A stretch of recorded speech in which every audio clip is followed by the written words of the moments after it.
Hey, what's up, you guys? I'm an aspiring entrepreneur in San Diego, California, and you're watching Truth Be Told.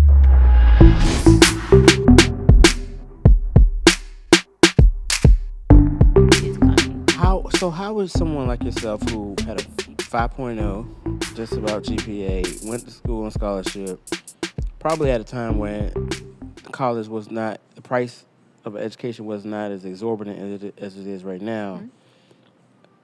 How how do you how are you able to identify with that demographic? It wasn't about even the school time. Because, like, once again, like, let me say this. So our partnerships, not just schools, is financial institutions, it's community organizations, it's cities, it's a range. So it's not Right. just schools. But as far as my identification to the market and what made me get into this business, it was actually being from Terry. It was being from Terry, Mississippi. So Terry, Mississippi is actually considered an impoverished area. So, Okay. if you Google it, it's considered an impoverished area. I came from a two-parent home. Both my parents had good jobs. So for me to sit up here and lie and be like, oh, I grew up poor, I'd be lying to you. Right. I did not grow up poor. I didn't grow up, rich, but Right. I definitely didn't grow up poor. But Terry and stuff is an impoverished area. And my great-grandmother never had a bank account. My grandmother never had a bank account. I have a sister right now who's 40. She's never had a bank account. So I know that world very well. Gotcha.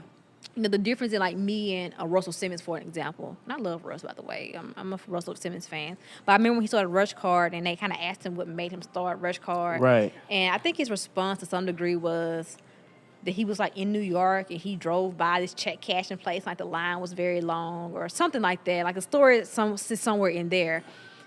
And so he's like, what's the difference in like you and Russell? Russell did Rush Card. Like, is your story similar? Like, no, like I literally would drive my grandmother to the check cashing place. Right.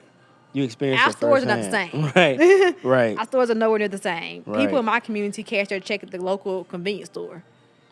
Like, Wow. that's where I grew up. I read, that it's like 59% black.